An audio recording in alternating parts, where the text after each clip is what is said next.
Good evening. We will call this meeting of the Littleton Board of Adjustment to order. Will the clerk please call the roll? Chair Levere, Present. Vice Chair Wolven, Present. Board Member Barrere, Present. Board Member Goodread, Present. Board Member Hubbard, Holland. Present. Thank you. Chair, we have quorum. Thank you very much. Will you please join me in standing for the Pledge of Allegiance? I pledge allegiance to the flag of the United States of America and to the republic for which it stands, one nation, under God, indivisible, with liberty and justice for all.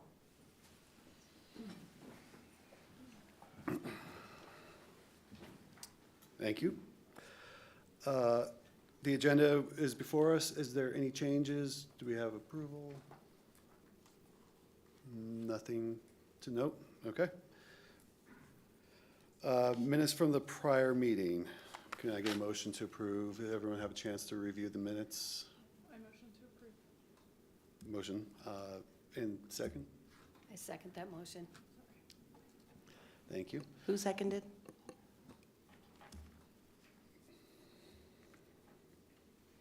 All right. And then we're using the voting system tonight, so here's our first.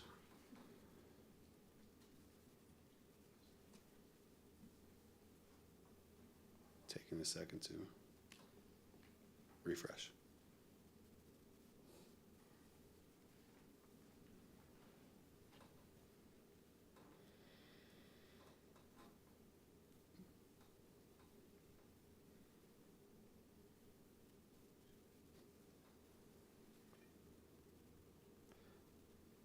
How about thumbs up, thumbs down?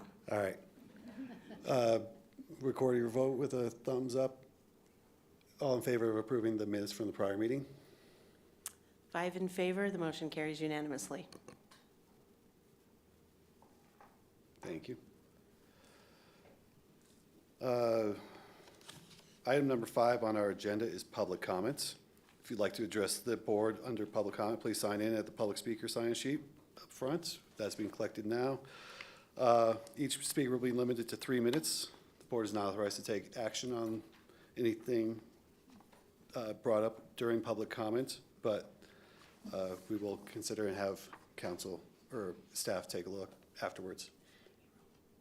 We have everything for public comment should be reserved for things that are not on the agenda today. And we do have one person, Tammy Whitney.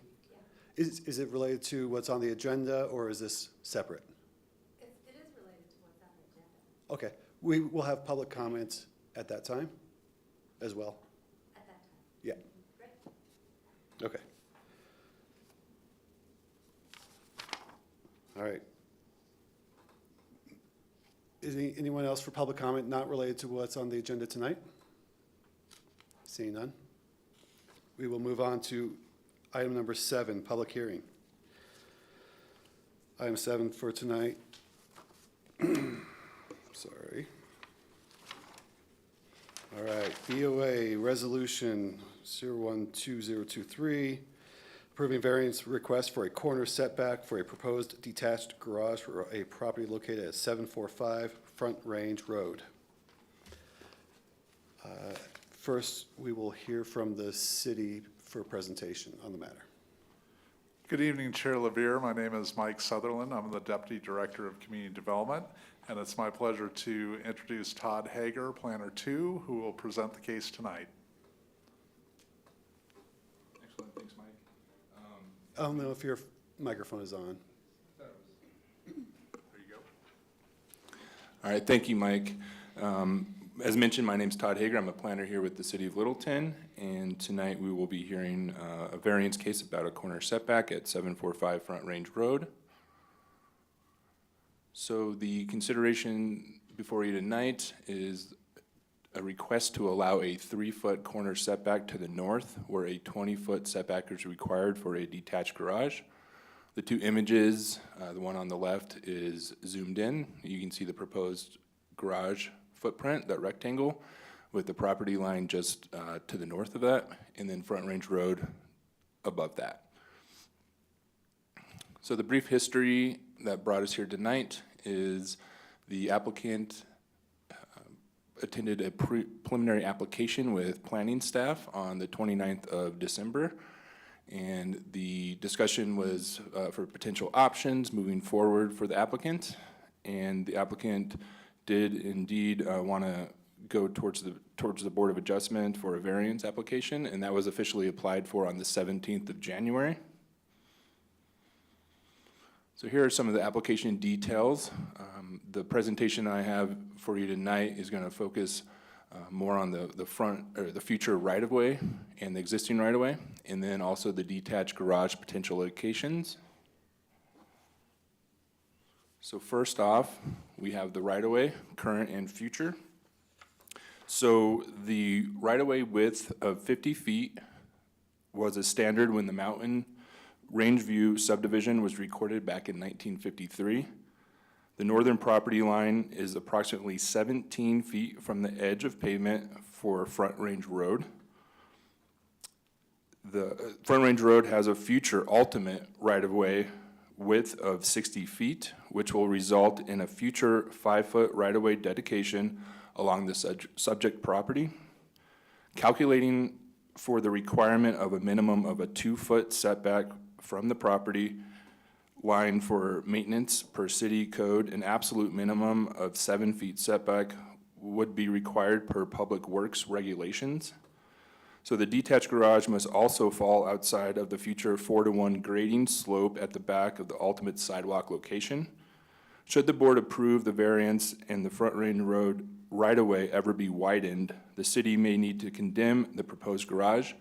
And so this image just really details what's existing with the horizontal red dashed lines as indicated, and then the potential for the future right-of-way, as you can see on the right-hand side, and then the proposed structure. This was provided by Public Works during the referral period of this variance. Moving on to the detached garage potential locations.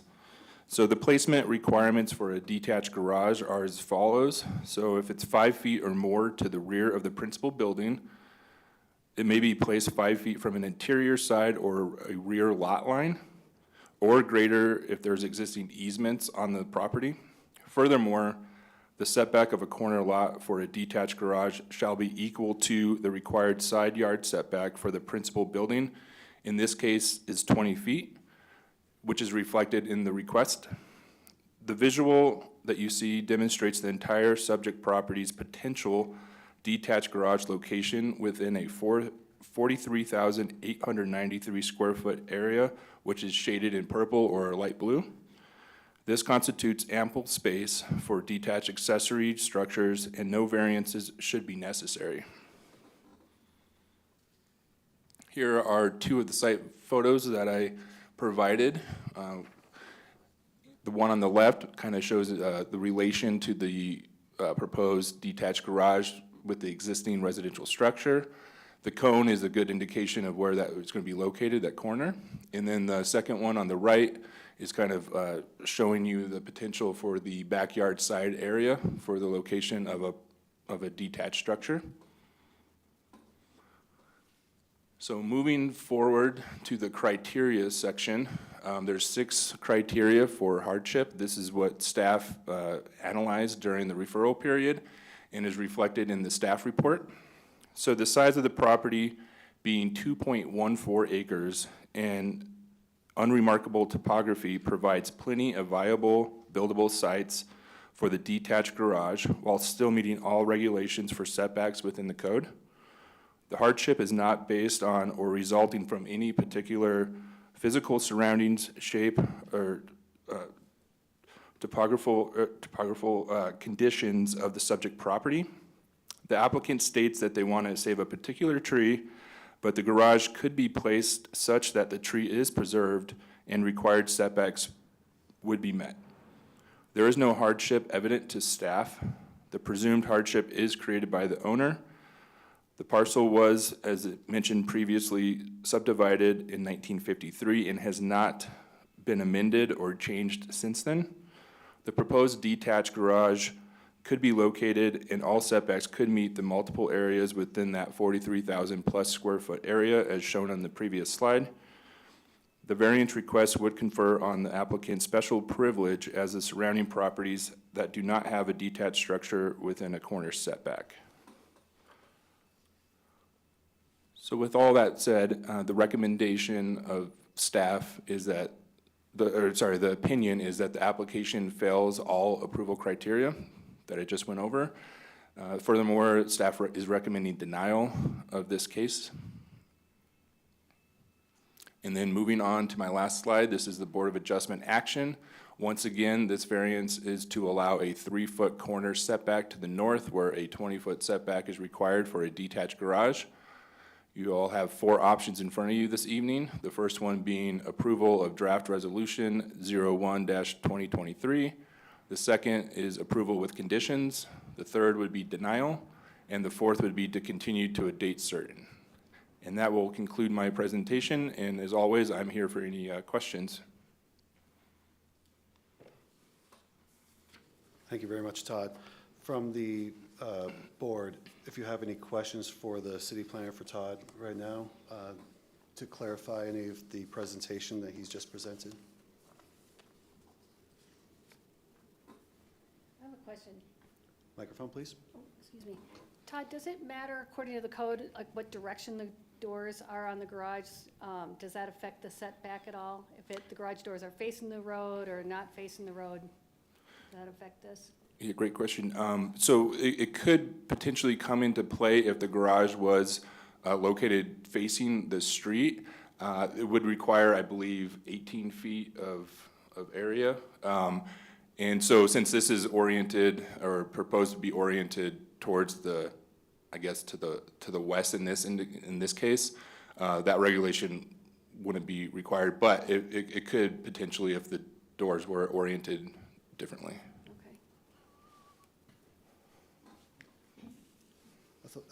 Member Holland. You touched on this, but I had a question about, it says under the Public Works section that Front Range Road has a future ultimate ROW width of 60 feet along Front Range Road. What is that future? So, yeah, so that was a comment from Public Works, and they were involved with the preliminary application. That comment was provided then and then also during this referral as well. And so the road that's categorized, and I think it's a local, is within those regulations, the Public Work regulations, to be 60 feet.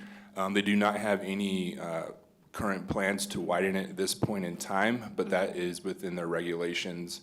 And that could include, sidewalk build out. It doesn't necessarily need to be that complete 60 feet. It could change in a number of different ways. So that's a possibility. Yes, it is a possibility, yes. Okay, thank you. You're welcome. Other questions for the planner? All right. Thank you very much, Mr. Hager. You're welcome. Now I'd like to ask the applicant to present any evidence or information he has available. Is the applicant Mr. Frank? Yes. If you could come to the microphone, make sure the microphone's on. I don't know if it, Hello? Yeah, yep, that works. okay. And your name for the record? Yes, Jake Frank. Thanks for the opportunity to present my case. Seems like I got my work cut out for me tonight. So a little bit about me. I've been a longtime resident of Littleton for 30 years. I've had my business headquartered here in Littleton for over 20 years. Initially renovated a building downtown Littleton. Currently, we build a building in South Park, where we're headquartered now. So I'm trying to make this as concise and orderly as possible. I don't know about the concise part, but So I thought initially what I would do is address the comments from the city first, from the planning office. And then I just received some of the comments from my neighbors yesterday, and then address some of them as well. First, I'd like to talk a little bit about, can you pull up the first slide? There you go, it is. Give you a little bit of a background and context of the property. Purchased the property about 5 or 6 years ago. And in looking at the site plan, I think if you've all seen the before picture, well, you haven't seen the before pictures, but initially when I bought the property, the home was oriented to the right as you look on it on the plan, or to the east, and the back was oriented towards the street. So this was a tear down, and then I built on the existing foundation. So the first thing I did was reorient the home.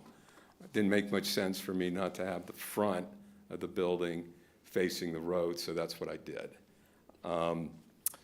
Interesting enough, I could never understand why they did it that way. And coincidentally, last weekend, I was out in my driveway, and a car pulled up, and a couple walked out, and the gentleman introduced himself as his father actually built the original house in 1954, and he was 5 years old at the time. So he was a wealth of information. I had a lot of questions for him, and one of which was why he oriented the house that way. And he said that when they built the house, the only home on that property was just to the east, the property to the east, and that individual owned the entire property. And he was the first person to purchase from him. And at the time, when they built, there were no trees, no homes, nothing to the west. So it was all farmland, and he had an incredible view of the mountains. So they decided to put the front of the house facing the east, and then have since it was private back then, have the back of the house, or the backyard, facing west. So, and at that time probably made a lot of sense. I think today, doesn't make that much sense, and that's why I reoriented. So the first list of comments I think would be, I can include with 1, 2, 3, and 4. There's 6 altogether.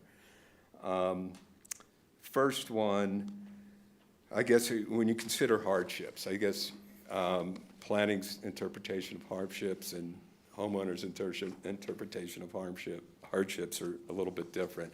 In my case, I felt the hardships were a few. Number one, as I said, I built the home on top of the existing foundation, and I kept the garage, the existing garage. So I was pretty much locked in to that location.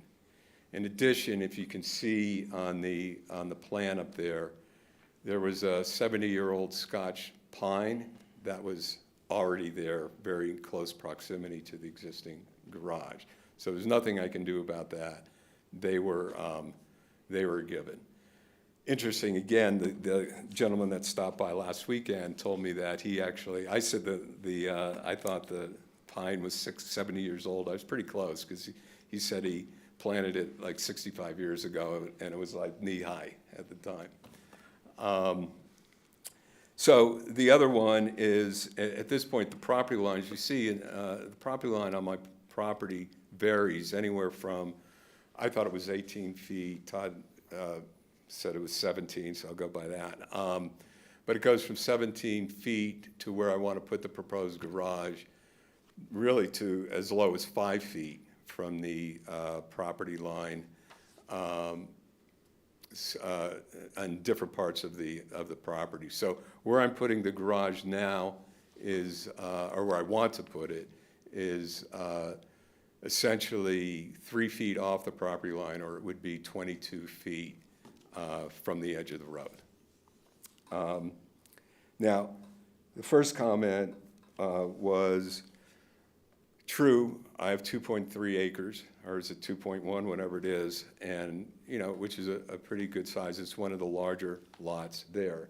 Matter of fact, when I first bought the property, I met some of the neighbors, and they were really concerned that I was going to subdivide the property, and basically expressed to me how important that property was to keep as a single-family home, because they looked at it, especially with this location, and there's only like a handful of lots, maybe 4 or 5 that are that size. They looked at it more like their park, right, and like a commons, and very park-like. And, you know, obviously I could appreciate that. That's why one of the reasons I wanted to buy the property. And so obviously, rest assured, I'm not subdividing and want to live there. But you know, whether you have 2 acres, 3 acres, or 50 acres, yeah, I have places, you have a lot more room to put things, but practically, you want to, when you do your site planning, you want to consolidate your buildings in one spot. You don't want to spread them all over the place. And initially, when I went through the city to get a building permit, I didn't realize, you know, what the ordinance was. As a matter of fact, the regulations changed a little bit since then. I always anticipated putting this garage where you sort of have an entry court there into the side of the building, but was never sure I was going to build it, and I never, you know, we never put it through during that stage. You know, we just kept it off the plan, but that was always, you know, what I expected to do. Then when it came to the reality of it, you know, normally if that tree wasn't there, I could accommodate the setback. But because the tree's there, and I know it's not a tap-rooted tree, it's fibrous rooted, and I know from doing grading for my backyard now and doing the landscaping, the branches go way beyond the canopy of the tree, and a lot of them are at the surface. I know because I accidentally cut a couple of them. So I know I had the same problem there, and I just don't think that tree will handle any more construction around it that close, you know, to the trunk of the tree. So that's why, you know, that's my limitation, and that's why I'm asking for the variance to push it up a little bit against the road. Like I said, I'd still be 22 feet from the edge of it. So, you know, and then there's other reasons, right, for, you know, clustering your buildings. Well, obviously, first and foremost is aesthetics. You know, buildings, you want them to have a relationship, you know, to each other. You don't want, you know, one building here and another, you know, way off on another part of the site. Secondly, practicality. I wanted to utilize the existing driveway and also my utilities and water, power and water. So the way I would access it, you can see the driveway up there. Really, I would just be building it right just off the side of the driveway. And so I wouldn't have to build any more pavement, any more driveway on the property. My power, I can access right from the corner of the existing garage, and as well as water.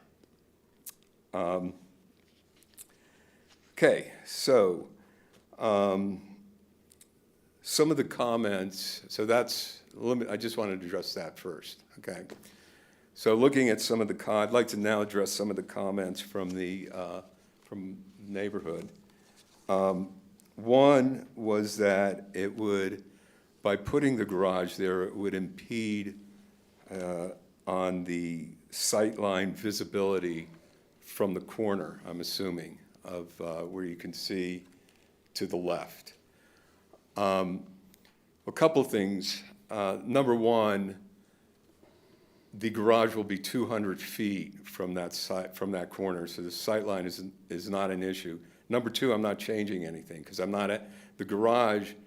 Actually, the garage doors face west, so they face the driveway, not the street.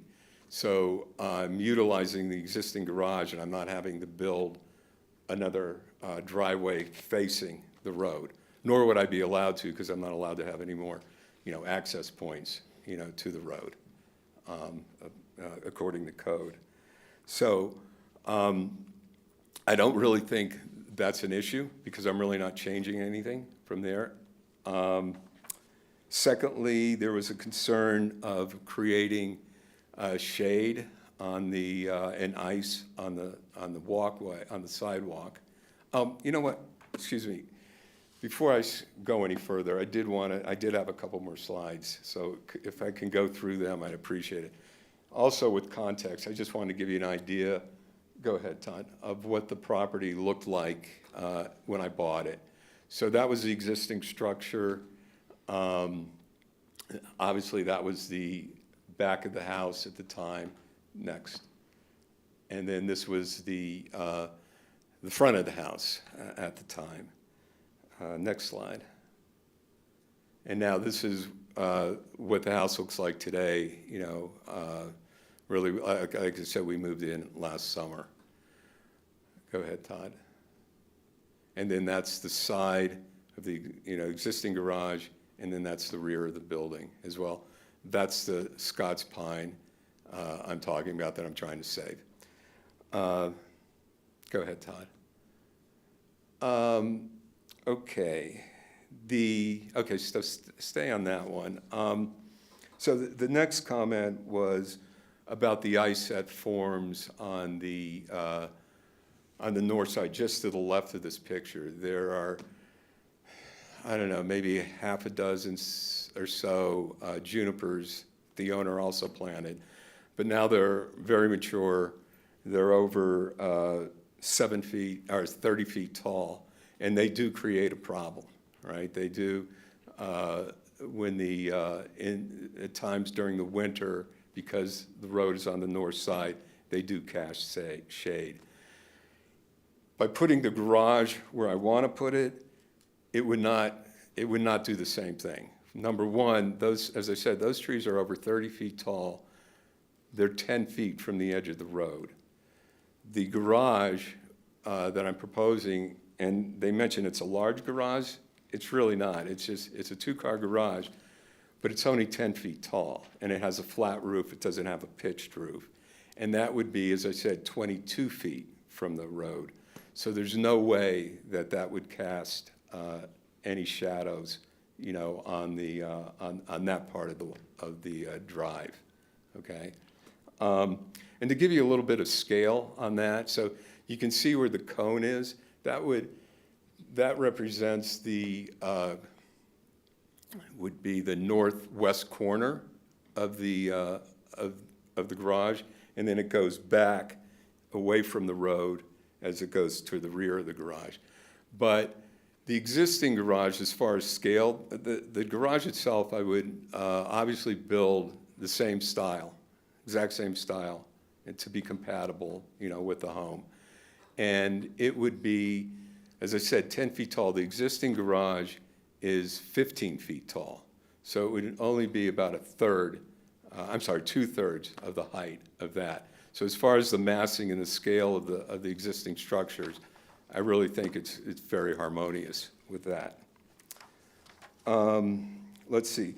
Also, if you see that's a forsythia bush there, which would be actually right in front of the side of the garage. That actually is just about 10 feet tall. So that gives you an idea, of the actual height of the structure.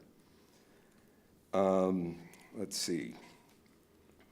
Now, moving, the last thing I would say on that is, can you see what the next picture looks like? No, okay, go back. Okay, so as I said, just to the left of that forsythia bush is where all those mature cedars are. And if they were to extend to where the driveway was, I'm assuming there wouldn't be any problem, with me putting the garage behind them because you'd never see it, right? So what I expect to do, and I was planning to do, is to continue that landscaping in front of the job. Now, I'm not going to plant trees that are going to get 30 feet tall. I wouldn't let them get much, I'd do the landscaping where it wouldn't get much higher than the proposed garage itself. But I would extend, that landscaping to the edge of the garage, or probably closer to the driveway. So you wouldn't even, you'd barely see it, from the road. Now, the planning commission mentioned that one place that I could put it was moving it back, okay? So maybe if you can go back to the original site plan. Okay, this doesn't work. But, so you can see the edge, you can see to the right of the garage, you can see the existing cedar trees there. And I think what Todd was saying was moving the garage, probably it would have to be as far back towards the middle of where that existing tree line is. The problem with that is I would still have to build a driveway to the garage, and I would still have to excavate down about 10 inches, to build the driveway. I would also have to dig further down 10 inches for power, to get power to the garage, and also, obviously, a lot further down than a foot to get the water line to it. So, again, by doing that, I'd kill the tree to get power to it if I set it back. So for those three reasons, it's just not practical for me to put it there. Okay, Todd, go back to, keep going, one more, that one, okay. So the other thing that comments were detached buildings that, I would be getting special, for lack of better terms, special treatment by putting a detached building on my property. And there's several properties throughout the subdivision where there are detached buildings. They're not all garages. Keep going. Oh, no, okay. And, in this case, this is just a big, warehouse-looking, that's a huge garage, and also a place for storage. Keep going. That's a small shed, which is about the same distance from the road that my garage would be. It may be, I think it's actually almost 25 feet back from the road. Mine would be 22. Go ahead. And then there's another detached building. I'm not sure what that is. But, so I would not be I'm not getting special treatment, on that. There are other properties with detached buildings, and like I said, I would be landscaping to screen that garage. Let's see. Okay, next. So number 6 was public health, safety, and welfare. I think I addressed the public safety and public health part of it by stating that I will no longer be, I won't be adding any more access point. I'm using the existing driveway, with that, and that the height of the garage is not going to create any more ice, on the drive than is already there from the mature trees. Go to the next slide.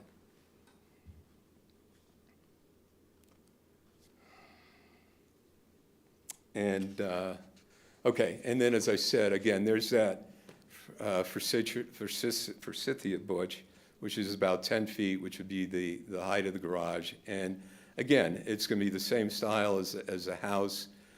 And I just think the clustering of the buildings are very compatible and very harmonious together. And as I stated, here you can see the size of the existing cedar trees, and that goes on to the left. Again, I would continue the landscaping, but not much higher than that existing forsythia tree to screen the garage.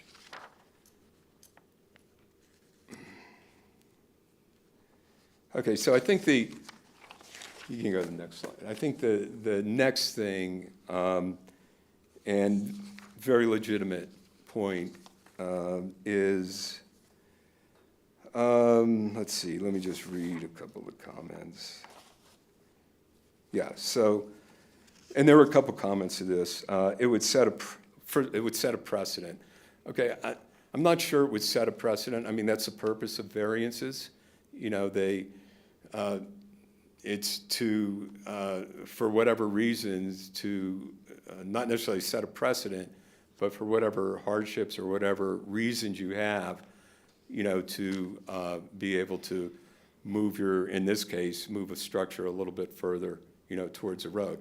And trust me, I know, because I've been going through this for 2 months, this isn't an easy thing to get approved, right? They make you work for it. And so, you know, to think that just because I'm doing it, other people are going to want to do it, I'm not sure they would, number one. Number two, it's not an easy process, and you have to justify it. And it's what I'm trying to do here. So the other one was, okay, so it would set a precedent allowing for a building along the road which would destroy the rural feel of this neighborhood, and which is, you know, why a lot of the people live there and why I want to live there, and because it does really have a nice feeling and a rural feel. So I kind of want to take you on these next series of slides, you know, to give you a sense of my property. Okay, so I have over 600 linear feet of frontage road because it's on a corner lot and it is a large lot. So my property starts at the end of the fence and where those big cedar trees, and that gives you a better idea of where how big those trees are, how close they are to the road, and why they do create a problem, you know, with ice during the winter. Okay, next one. Okay, now you're just getting a little bit closer. We had a quick thaw this afternoon. No, go ahead. Okay, that's, okay, now, again, continuing down the road, you can see the existing garage. Go ahead. Okay, now we're getting towards the end of the existing garage. The proposed one would be probably like 40, 50 feet before that.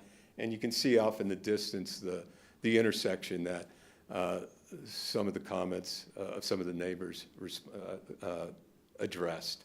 Okay, go ahead. Okay, then that's at the intersection. Okay, one more. That's turning the corner of the intersection. Go ahead. And then looking off, that's where Front Range bends around, and that's literally the front of my property, last one. Okay, and then if you can see in the distance where those trees are, and I think there's a fence there, that would be my neighbor's property, and that's where it ends. So I guess the point of me showing you this is to give you an idea, you know, number one, of what the neighbors were talking about, you know, what we're trying to preserve, you know, in our neighborhood, and to also give you, you know, a perspective of how I did everything in my power to keep that, not just for my neighbors, but for myself. And so, you know, out of 620 linear feet of frontage road, all I'm asking for is 20 feet. And I'm not asking for 20 feet arbitrarily anywhere, you know, on the property. I'm asking for it right next to my existing building, so I'm not creating, you know, any more issues. Again, I'm just clustering those buildings together. Okay.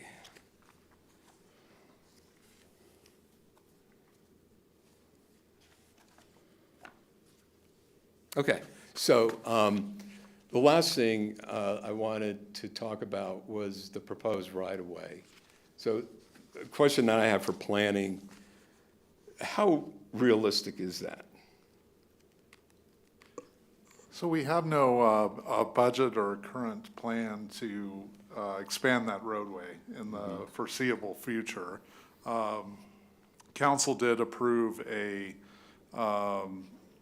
the transportation master plan, which calls for 60-foot right-of-way and probably detached sidewalks along, this street has been identified for that standard right-of-way width.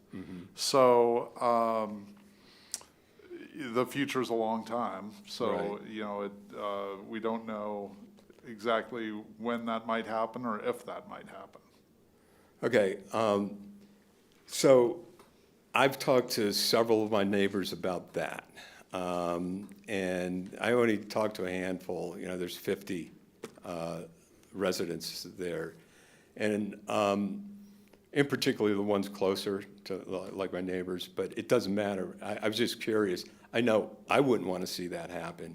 And I was wondering how they felt about it. And the few neighbors that I did talk to about that, they were vehemently opposed to it because I don't think we want to go a year or two under construction like that. Go to the next slide. And I think that would begin to have an effect on that. That would certainly have an effect on the rural character of our neighborhood. And the other thing they would have to do, there are probably no less, you can see, than a dozen of those masonry mailboxes, right off the edge of the road that would have to be taken down. You can obviously, there's a lot of landscaping that would have to be removed. Again, that, that adds to the character of the subdivision. And go to the next slide. And other things, just like fences, boulders in some cases, all of that would have to be torn out to ride. And I don't know how you guys feel about it, but I know the few people I talk to myself, I would not want to see that happening because, number one, it's a one-way in and a one-way out neighborhood. We don't have a lot of traffic, and we don't have people speeding, through the neighborhood. We don't even have speed bumps in that neighborhood. And so I'm just not sure. I think everybody kind of likes that rural look as it is now, and I'm just not sure. I know I can speak for myself. You guys will have an opportunity to voice your opinions, but the people I talked to were vehemently opposed to that. So I think that's as good a case as I'm gonna make. The only other thing I can say is one. Can you go back to the original? No, go back a few slides. Yeah, that one's good. Go back to that one. So, as I mentioned, there's to me I couldn't put, without losing that tree, I could not put that garage further back than I already want to plant it. And in looking at, that I want to put it, and in looking at the whole property, the only other place that I could see feasible of putting it would be down at that corner, okay? And I don't think my neighbor would be very happy with that. I don't think the neighborhood would be very happy with that because it's exposed. See, I can access it from my circular drive that goes in front of the house. But there, it's just way out in the open. I'd probably have to get a power line to get power to it. And, because it's so far away the house, I'm not even so sure I would even necessarily have to do it in the same style. And I may be looking at, alternatives to do it at a fraction of, it's going to be about $150,000 for me to build a garage. So I think, looking at those two places, my opinion, I really think where I want to put it and screening it the way I want to screen it really makes some more sense, especially from a visual, standpoint. So at that point, I'd like to open up questions from the commission, questions from my neighbors. Thanks. Thank you, Mr. Frank. My first question is, just to clarify, you believe that the character of the neighborhood would be changed in a way if the city did move forward with using the full 60-foot right-of-way that they've planned for the city in certain areas, and they've identified this road for that change, that type of right-of-way planning with the sidewalks and gutters, curbs, would change the character of the neighborhood sufficiently and potentially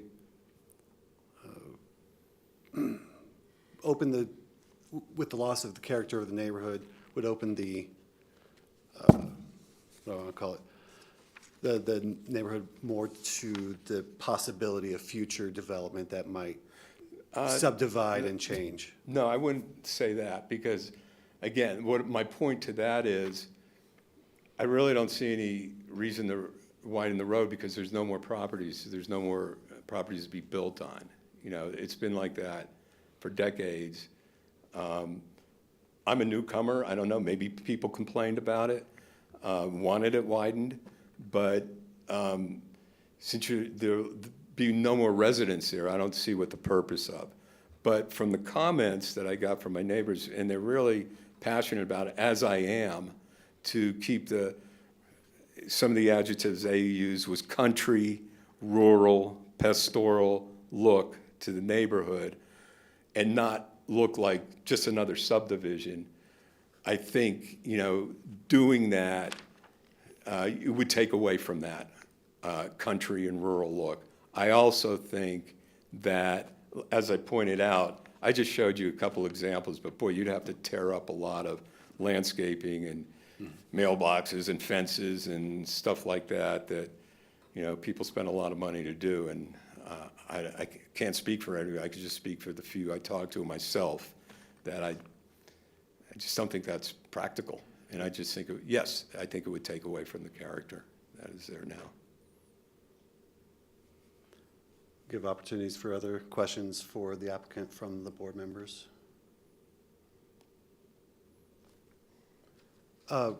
Additionally, when you're talking about special privilege or something other neighbors don't have, I think that is maybe more directed to not specifically about having a detached building on the property, but having a detached building within that 20-foot. Understood, yep. Did you have an opportunity to measure, or do you know if any of those other buildings within your neighborhood do Are that encroach on that close? 20-foot?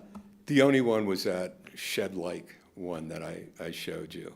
And that was, the others were, you know, further back, but as you can see, well, let's go back a couple. Yeah, keep going. Go on. One more. One more. Okay, well, that one, okay, so that one in particular, that is about the same distance. It might be a few feet back, further back than where my garage would be placed from the road. I'm not sure what that is. Go back to the next one.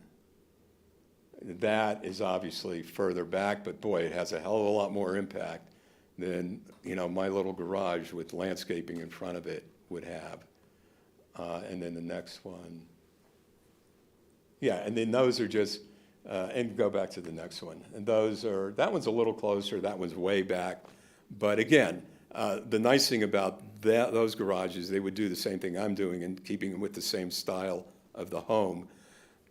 But the height of mine would be about half of those because it doesn't have a pitched roof. And like I said, it'd be a flat roof like the existing home, and it would just be 10 feet high. Okay, thank you. Other questions? All right, seeing none, thank you very much for your time. Sure. Thank you. At this point in the hearing, I would like to open the hearing to public comments. It's 7:19 p.m. All right. We do not have anyone signed in. Was there anyone wishing to speak? Oh, we do have you from the other sheet. I do apologize for that. If you would like to speak now, we'll call Tammy Whitney up. Good evening, and thank you. I'm a neighbor of Mr. Frank.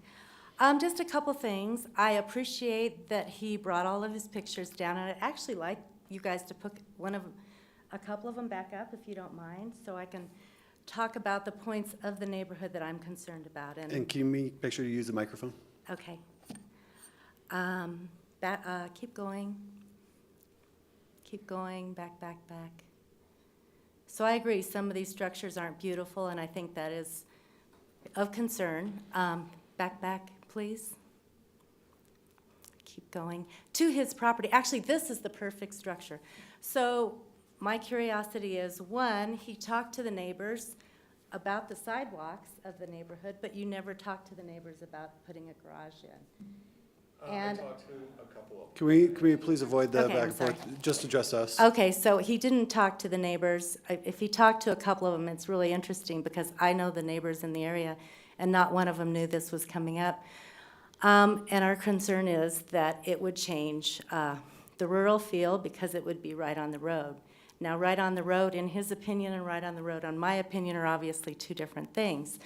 That bush that he says is 10 foot tall, if his garage is indeed in that place, it will create shade, which we have. What you can't see on this picture is that he is at the crest of the hill. Those lovely big trees create a huge ice mass that we have starting in late October and actually just melting last week. So there is an issue of safety right there. If he were to put his garage there, he's actually creating a barrier for his own leaving his property, which to me creates another hazard because he'll be coming out and he won't even be able to see who's coming up towards him. That's also where we have all these walkers. I don't know if any of you had a chance to go over, but because we have a lovely circle, we have hundreds of people in Littleton who walk our circle every day. So I just feel like you're creating a blocked area right there. You're creating more ice right there, whether he agrees with me or not. I wish somebody had driven over to take a peek.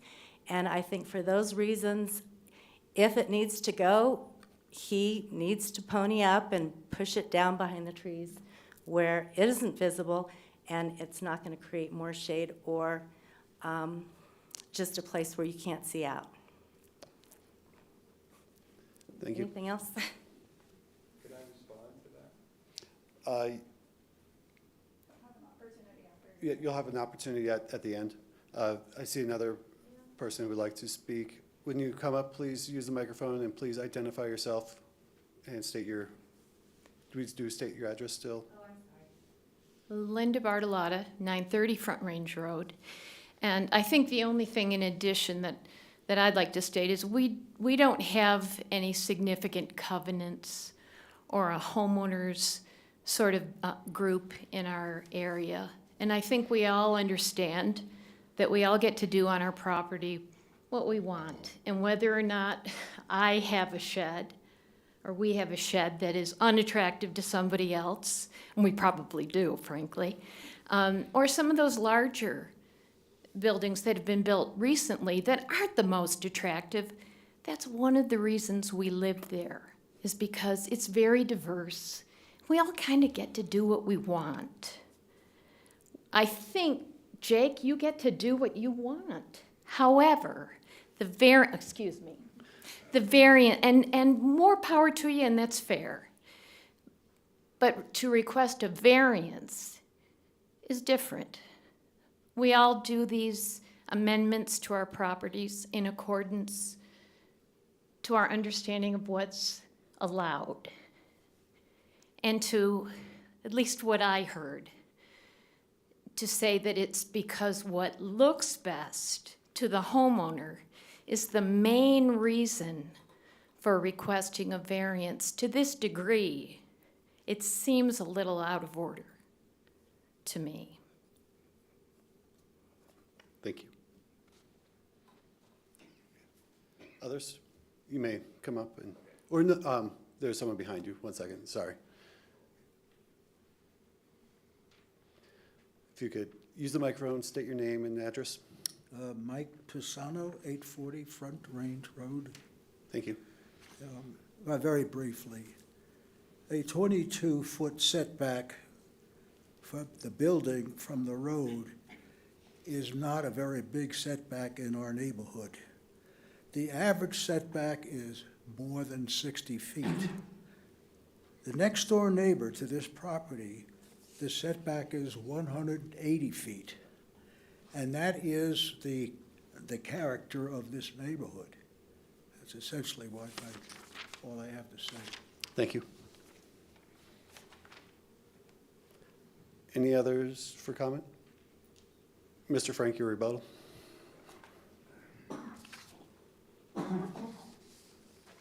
See, I guess, going back to Tammy's comments, two things. One was, she said that it would be dangerous for me pulling out of the driveway because the garage is there. Now, I agree, 22 feet, or 22, 23 feet in this neighborhood is closer, is not a long distance, but it has nothing to do with sight lines. That's plenty. When you're making a turn and you're driving, I'm like 2 feet, I'm a few feet from the road. The garage is still at least 15 feet behind me, so it will not create a safety hazard. It won't affect the sight line at all. The other thing too is because of the garage being oriented, as in my garage now, often we back out into the drive, into the street like a lot of people do in the neighborhood. With the garage being there, I have plenty of room to turn out. I'm not going to be backing out any cars. First of all, it's more storage for equipment and stuff like that, and old cars that I rarely drive, so I wouldn't even be using it that much driving-wise.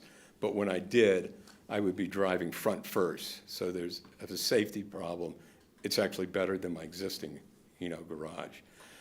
Second comment, again, a building 10 feet, those existing cedar trees are well over 30 feet tall.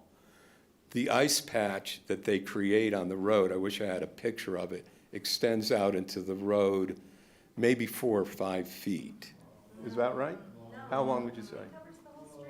Can we have you just, Okay, I don't recall it covering the whole street. Okay, but maybe it's half the street, but whatever.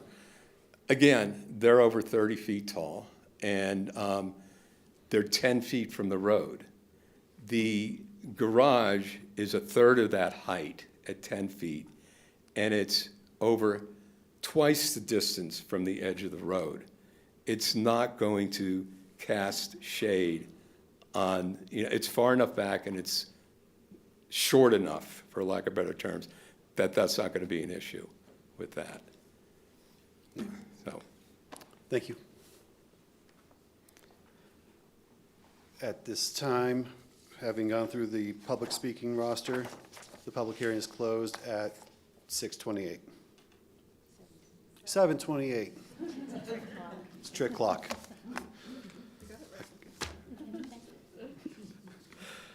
can I say one more thing? We are closed now. I'm sorry. But to you guys, I couldn't go to 50 people and ask them, what they, I asked Can we, people that I would see. And, let's have that at the end, after that was the meeting. purpose of posting, I think. At this point, I will entertain a motion, and we can have discussion after there's a motion on the table.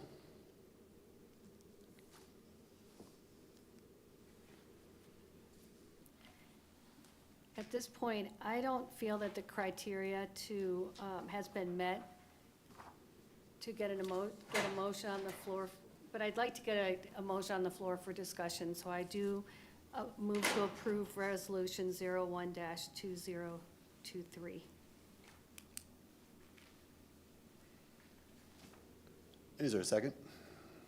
And I'll second that. Thank you. Who seconded?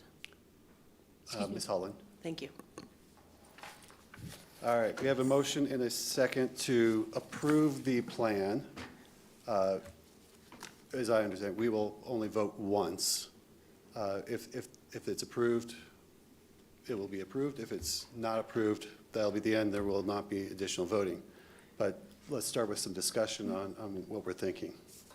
Chair, if I may, very briefly, just given what Ms. Wolven said when introducing the motion and some of the testimony that was given here today, I would just encourage you to really cover the 6 criteria during your discussion. Sure. Thank you. So, Member Wolven, this is your motion. If you would like to start with any of the criteria, what you're thinking. So where the criteria could be put back up, just so we can remember them all? Sorry. Yeah, or tell them what page to refer to. Or is it on a page? It's right on the front page. Fine, thank you. I think it was shorthand in the presentation, so your packet might be more helpful. Under analysis 1 through 6 at the bottom of the staff communication. Yeah. Thank you.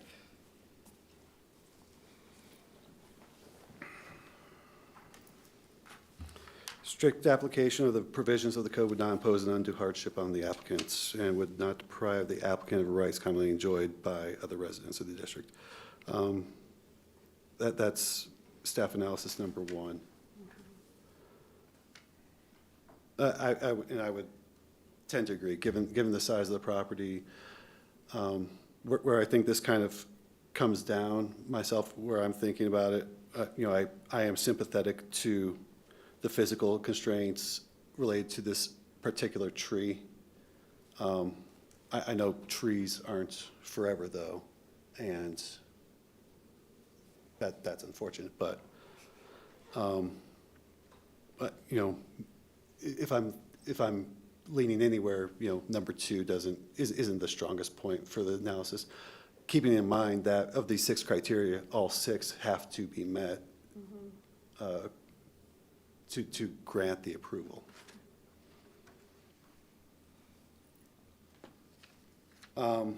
With number 3, hardship under the variance sought is created by the owner occupant.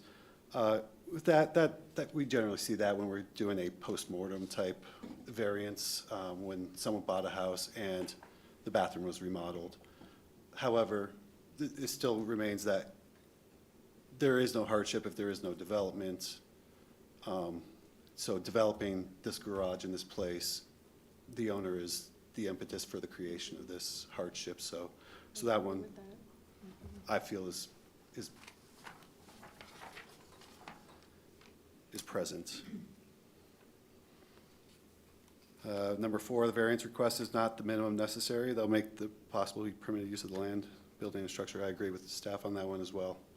I think there are other places.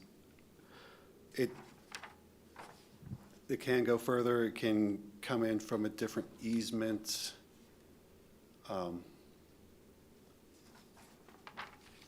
There may be a choice to place it closer to the tree, and that tree may or may not suffer, depending on the root disturbance. But I don't see that negating point 4 on this. Point 5, a variance would confer the applicant a special privilege.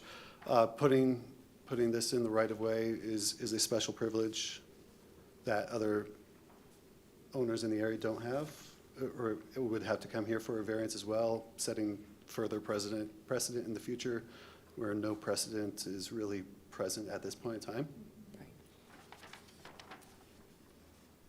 Number 6, the variance will adversely affect public health, safety, and welfare. I'm not convinced of that necessarily. So for my opinion, I think 4 of the 6 criteria have failed. Maybe 2 of them aren't as big of a deal. So that's why I will be voting against. Other members?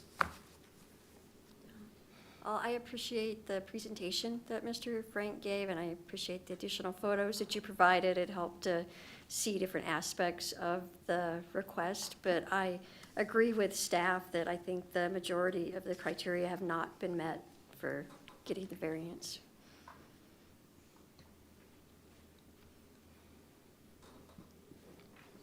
Other comments? All right, I think we are ready for vote. Let me see if my nifty technology does its thing. We might have a chance at this. And while you're doing that, just a reminder, since this is a motion to approve, a yes vote is to approve the variance as requested. A no vote would be to deny it, essentially.